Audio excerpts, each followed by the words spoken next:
പൈസ വാങ്ങിച്ചോ? ഓ, അങ്ങനെ എല്ലാവർക്കും അറിയിക്കാൻ പറ്റില്ല.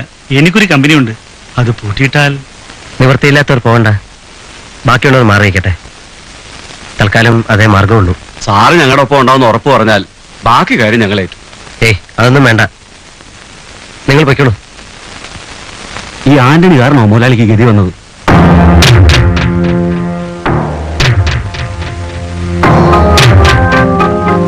തമ്മാ,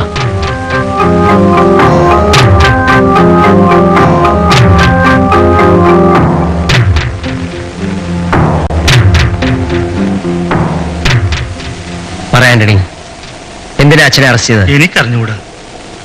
അറിയാം, തനിക്കറിയാം, പറ. ഇവിടുത്തെ കാര്യമൊന്നും കുഞ്ഞിനോട് പറയരുതെന്ന് അനന്തേട്ടൻ പറഞ്ഞിരിക്കുന്നത്. താൻ പറയില്ലല്ലേ? പറയണോ, എന്തിനാ അച്ഛനെ അറസ്റ്റ് ചെയ്തത്? ആരാ അതിന്റെ പുറകിൽ? എനിക്കത് അറിയണം. പറയാതെ ഞാൻ തന്നെ വിടില്ല. അതെ ആന്റണി, സ്വന്തം മോനല്ലേ ചോദിക്കുന്നത്. ഞാൻ പറയാം. കുഞ്ഞിന് അറിയാമോന്നറിയില്ല, കുറച്ചു കാലമായി അനന്തേട്ടനും ചേക്കുടി പ്രദേശം തമ്മിൽ അഭിപ്രായ വ്യത്യാസം ഉണ്ടാകാൻ തുടങ്ങിയിട്ട്. ചെറിയാന്റെയും മാത്യുവിന്റെയും അപ്പച്ചൻ മരിച്ചതുകൊണ്ട് തുടങ്ങിയതാ. അവർ തമ്മിലുണ്ടായിരുന്ന പല ബിസിനസ് പാർട്ണർഷിപ്പും വേണ്ടെന്ന് വെച്ചു. കള്ളക്കടത്തിൽ മറ്റും അനന്തേട്ടനുണ്ടായിരുന്ന താല്പര്യം കുറഞ്ഞതും അവർക്ക് വൈരാഗ്യം ഉണ്ടാക്കി തീർത്തു. അവർക്കതൊക്കെ തനിയെ കൊണ്ടു നടക്കാനുള്ള കഴിവുമില്ല. ഒരിക്കൽ അനന്തേട്ടൻ അവരെ കാണാൻ ചെന്നു. ഞാൻ അവസാനമായി പറയാണ്, നിങ്ങളുടെ അപ്പൻ എൻ്റെ സുഹൃത്തായിരുന്നു. പല ബിസിനസ്സിലും ഞങ്ങൾ പങ്കുകാരും. ഒരഭിപ്രായ വ്യത്യാസവും ഇല്ലാതെ ഒരു 10-20 വർഷം ഞങ്ങൾ ഒരുമിച്ച് കഴിഞ്ഞു. അവൻ മരിച്ചു. ഇപ്പോ നിങ്ങളോട് ഒത്തുപോകാൻ എനിക്കാവില്ല. അതുകൊണ്ട് ഞാൻ ഒഴിഞ്ഞു മാറി. വൈരാഗ്യം തീർക്കാൻ നിങ്ങൾ പലതും ചെയ്തു. ഞാൻ ക്ഷമിച്ചു, സഹിച്ചു. ഒന്നുമില്ലേലും രണ്ടിനെ ഈ ചുമലിൽ ചുമന്ന് നടന്നിട്ടുള്ളതാണല്ലോ. പക്ഷേ എന്റെ ക്ഷമയ്ക്ക് ഒരു അതിരുണ്ട്. നിങ്ങൾക്ക് ആവശ്യം പോലെ വേറെ സ്ഥലങ്ങളുണ്ടല്ലോ, അവിടെ ആകാമല്ലോ ഷോപ്പിംഗ് കോംപ്ലക്സും ഹോട്ടലും ഒക്കെ. ആന്റണിയെ വെറുതെ ഉപദ്രവിക്കാതിരിക്കെ. ഞങ്ങളുടെ സ്ഥലത്ത് ഞങ്ങൾ മണിമാളികയോ പാട്ടക്കക്കസോ പണിയും. അത് ഞങ്ങളുടെ ഇഷ്ടം. എന്റെ അപ്പം പാവമായിരുന്നുകൊണ്ട് നിങ്ങൾ എന്ത് പറഞ്ഞാലും റാം മോള് കേൾക്കുമായിരുന്നു. അത് താൻ മുതലെടുത്തു. തനിക്ക് സ്വന്തമായിട്ട് ഫാക്ടറി ഉണ്ടായി. മകള് പരീക്ഷ കഴിഞ്ഞ പ്രാക്ടീസ് ചെയ്യാൻ ഹോസ്പിറ്റൽ, സ്കൂൾ മാനേജ്മെന്റ്, അങ്ങനെ എന്തെല്ലാം. ഞാൻ അന്തസ്സായിട്ട് പുറത്തിനെ പറയാൻ എന്തുകൊണ്ട്? നിനക്കൊക്കെ എന്ത് യോഗ്യതയുണ്ടോ അതിനുള്ളതുണ്ട്. പിന്നെ നിന്റെ അപ്പനെ ഞാൻ മുതലെടുത്തോ ഇല്ലയോ എന്ന് അത് നിന്നെ ഒന്നും പറഞ്ഞ് ബോധ്യപ്പെടുത്തിയിട്ട് ആവശ്യമില്ല. മനസ്സിലായോ?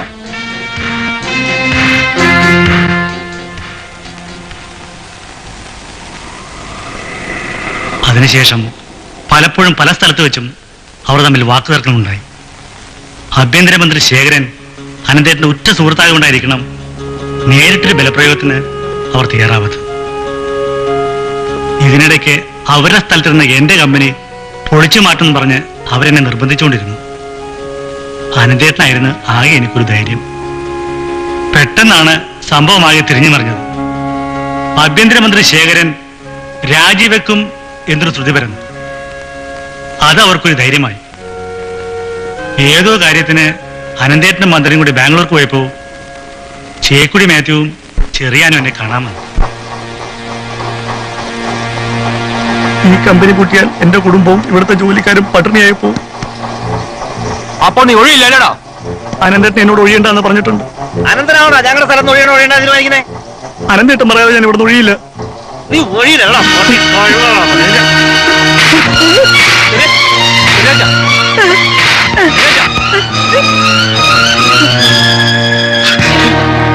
3 ദിവസം സമയം തരിക.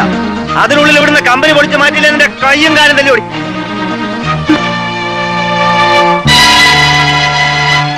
പോകാം.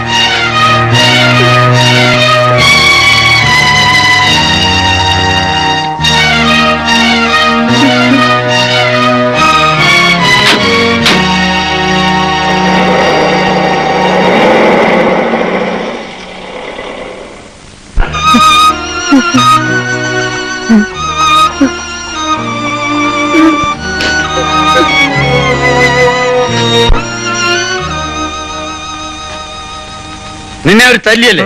നീ വാ.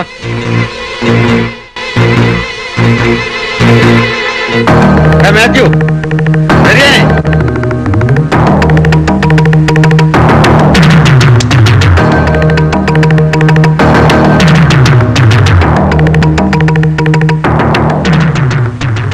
നിന്നെ തല്ലിയത്? എടാ ആരാന്ന്?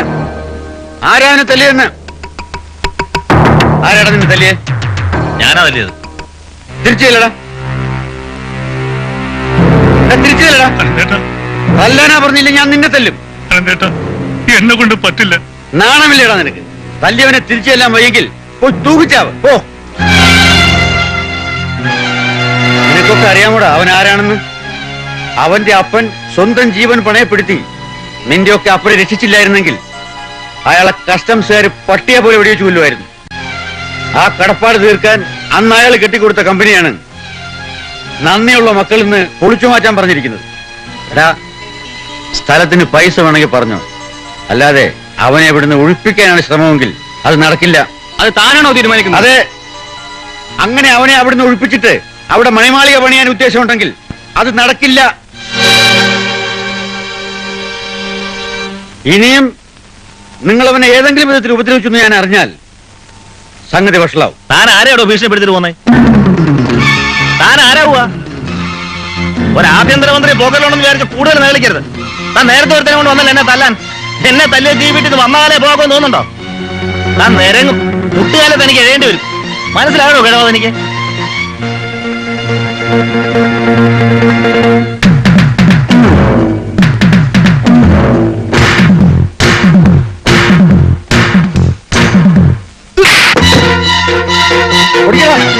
എന്നെ മുട്ടുകല്ലേ ഓടിക്കടാ താഴെ.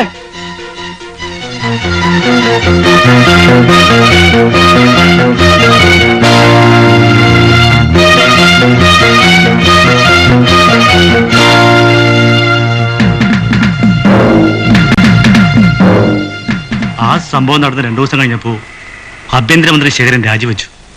പുതിയ ആഭ്യന്തരമന്ത്രി ചേക്കുടിക്കാരുടെ ബന്ധുക്കാരൻ അബ്രഹാം വർക്കിയുടെ പാർട്ടിക്കാരനും സ്വന്തം ആളുമാണ്. 2 ദിവസം മുമ്പ് രാവിലെ അനന്തേട്ടന്റെ ഡ്രൈവർ വന്ന് പറഞ്ഞു അനന്തേട്ടനെ പോലീസ് അറസ്റ്റ് ചെയ്യാൻ വന്നിട്ടുണ്ട്. ഞാൻ കേട്ട പാടെ ഓടി.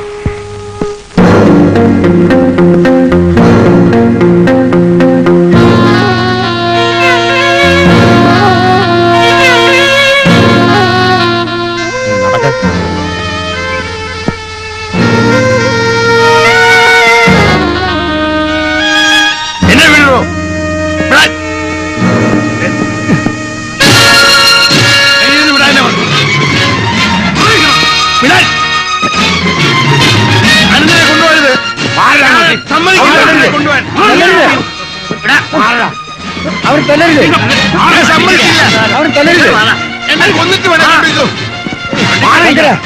ശങ്കര, ബഹളം ഉണ്ടാക്കരുത്.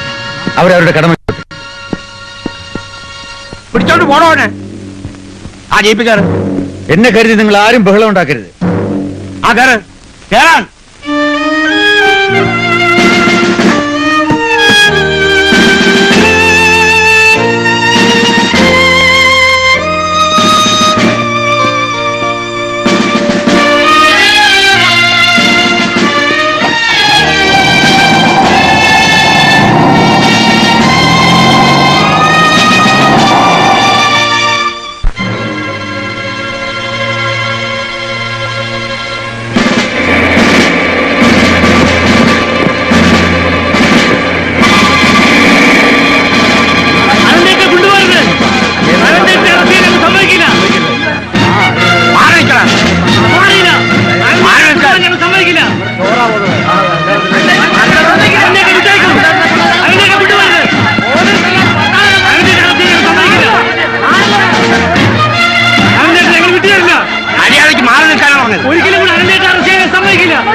ആവുന്നത് ശ്രമിച്ചു നോക്കി തടയാൻ. അവസാനം 2 വണ്ടി നിറയെ റിസർവ് പോലീസ് വന്നു. അവർ ആളുകളെ മുഴുവൻ വിരട്ടി ഓടിച്ചു. വണ്ടികളൊക്കെ മാറ്റി. പിന്നെ അനന്തേട്ടനെ കൊണ്ടുപോയത്.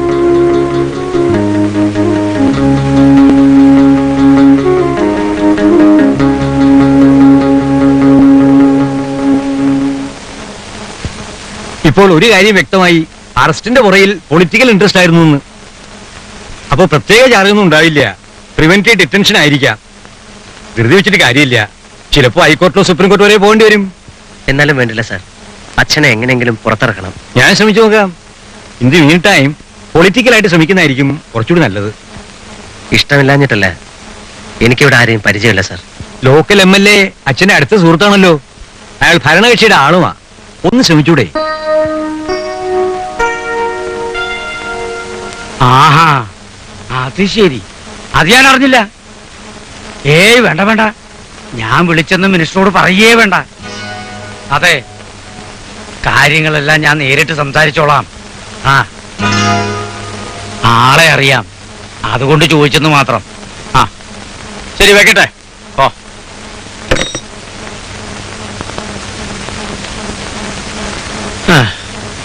ഒരു രക്ഷയില്ല, ഒരു വിധത്തിലും വഴങ്ങുന്നില്ല.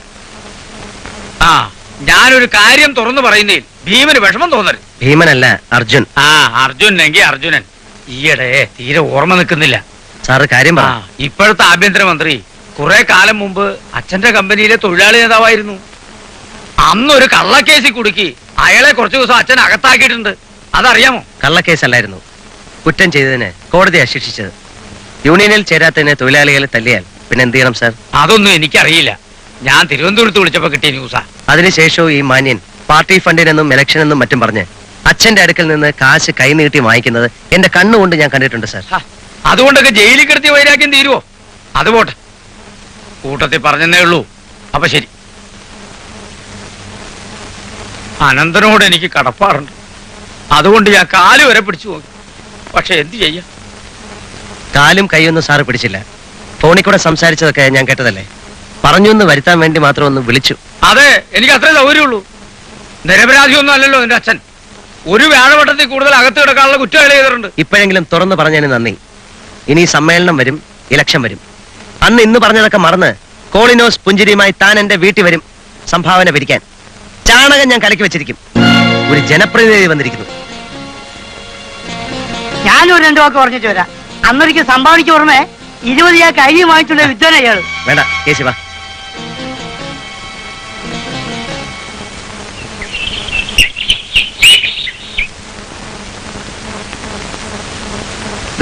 ഇന്ത്യ എന്നിട്ട സ്ഥലത്തൊക്കെ അനന്ത സാറിനെ കൊണ്ട് ഒപ്പിടിക്കണം. അർജുന്റെ പേർക്കുള്ള പവർ ഓഫ് അറ്റോണിയാ. ഇന്ന് തന്നെ കിട്ടില്ലേ? ഇരിക്കാൻ സർ, ഞാൻ തന്നെ പോ. ആ, പിന്നെ മഹാലക്ഷ്മി ട്രാൻസ്പോർട്സിന്റെ ലെഡ്ജറും ക്യാഷ് ബുക്കും ജേണലും ഇന്ന് തന്നെ ഓഫീസിലെത്തിക്കണം. അതിന്റെ റിട്ടേൺസ് ഫയൽ ചെയ്യേണ്ട സമയമായി. ആ ഇൻകം ടാക്സിന്റെ ഹിയറിംഗ് കുറച്ച് ദിവസത്തെ കൂടെ നീട്ടിക്കൂടെ? കാര്യം പറഞ്ഞാൽ ഓഫീസർക്ക് മനസ്സിലാവും. ഇൻകം ടാക്സിന്റെ ഓഫീസർ പുതിയ ആളാ. ഞാനൊന്ന് ശ്രമിച്ചു നോക്കാം. ശരി, ഞാൻ ഇറങ്ങട്ടെ. ഇത്തിരി തിരക്കായതുകൊണ്ടാ. ഞാൻ സൗകര്യം പോലെ അനന്ത സാറിനെ പോയി കണ്ടോളാം. വരട്ടെ. ഓഡിറ്റർ സാറോ, എന്തൊക്കെയുണ്ട് വിശേഷങ്ങൾ? അങ്ങനെ പോകുന്നു. ആരാ പുതിയ ഇൻകം ടാക്സ് ഓഫീസർ? കൊച്ചുവർക്കി, ഇതാ അറിയോ? പിന്നെ അസലായിട്ട് അറിയും. കോട്ടയത്തുകാരനല്ലേ? അതെ. പറഞ്ഞാൽ ഇവരും അറിയും. നമ്മുടെ കിഴക്കേപ്പുറത്തെ തോമയില്ലേ, അയാളുടെ മകന്റെ. ശങ്കരേട്ടാ. മിസ്റ്റർ അർജുൻ, ആളെ ശങ്കരേട്ടൻ അറിയാമെങ്കിൽ ഹിയറിംഗ് എക്സ്റ്റെൻഡ് ചെയ്യാൻ ശങ്കരേട്ടൻ നേരിട്ടെന്ന് പറഞ്ഞാൽ പോരെ? ഞാൻ പറയാം. എന്റെ പൊന്നു സാറേ, ഈ ശങ്കരേട്ടൻ വിചാരിച്ചാൽ ഏത് കാര്യവും കുളമാക്കാനല്ലാതെ ഒരു കാര്യവും നടക്കില്ല. അതുകൊണ്ട് സാറ് നേരിട്ട് പറഞ്ഞാൽ മതി. എന്ത് കാര്യമാ പറയാതെ നേട്ടത്? ആർക്കറിയാം. പുറത്ത് ഹോസ്പിറ്റലിന്റെ കോൺട്രാക്ടർ വെയിറ്റ് ചെയ്യുന്നുണ്ട്. ഓ, അതേ മറന്നു.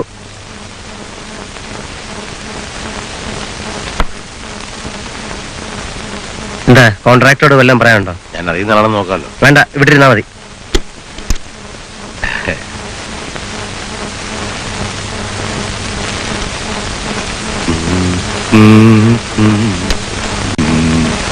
ഒരാഴ്ചയായി പണി നിർത്തിവെച്ചിട്ട് ഇനി എന്ത് വേണമെന്ന് ഇവിടുന്ന് പറഞ്ഞിട്ട് വേണം തീരുമാനിക്കാൻ. എന്തിനാ അച്ഛനെ നിർത്തിവെക്കുന്നത്? പണി നടക്കട്ടല്ലേ? അങ്ങനെയല്ലേ അച്ഛൻ പറഞ്ഞത്? അതെ. എന്നാ തിങ്കളാഴ്ച തുടങ്ങാം. പിന്നെ എന്താ? ഒരു ലോഡ് സിമന്റ് ഇറക്കണമായിരുന്നു. എത്ര രൂപ വേണം? ഒരു 20,000 രൂപ കിട്ടിയാ കൊടുക്കാം അല്ലേ? കൊടുക്കാം. അക്കൗണ്ടന്റ് ഒന്ന് വന്നോട്ടെ, ബാങ്ക് വരെ പോയിരിക്കുക. തിരക്കില്ല, ഞാൻ ഉച്ചയ്ക്ക് ശേഷം വരാം. ആ ശരി.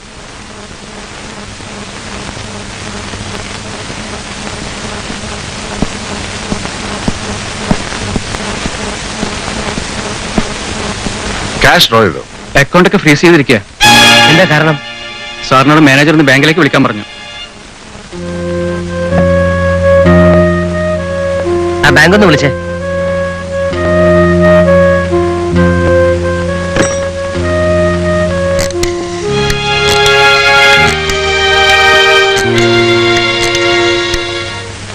ഹലോ, ബാങ്കല്ലേ?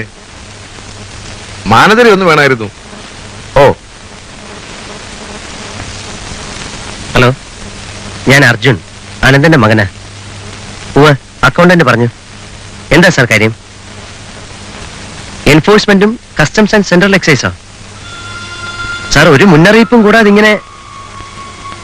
ശരി സാർ, ശരി, ഞാൻ വരാം. ഉച്ചയ്ക്ക് ഓഫീസിൽ. ആ,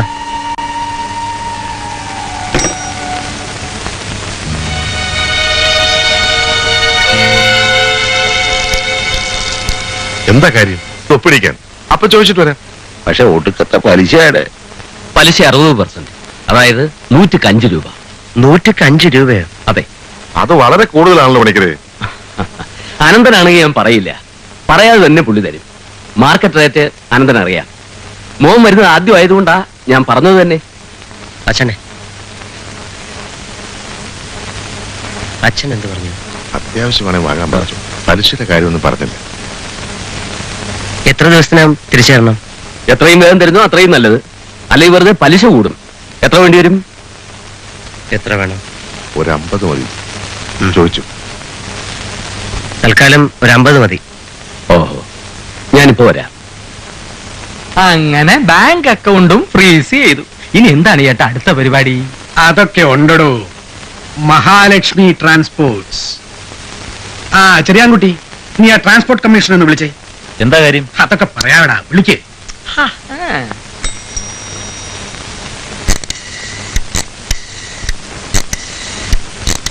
ഹലോ, കമ്മീഷണർ അല്ലേ? ഹലോ, ആ ഇത് എബ്രാഹിം വർക്കിയ. മഹാലക്ഷ്മി ട്രാൻസ്പോർട്ട്സ് ഇല്ലേ? അതെ, അനന്തന്റെ.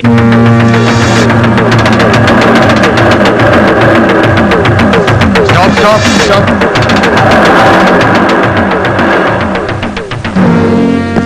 താൻ നേരെ സ്റ്റേഷനിലേക്ക് വാ.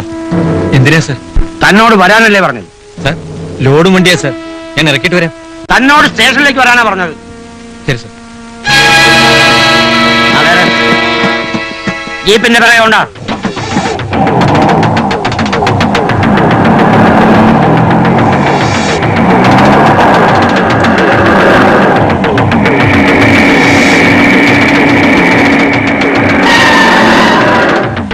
വണ്ടി സ്റ്റേഷനിലേക്ക് വിടണം.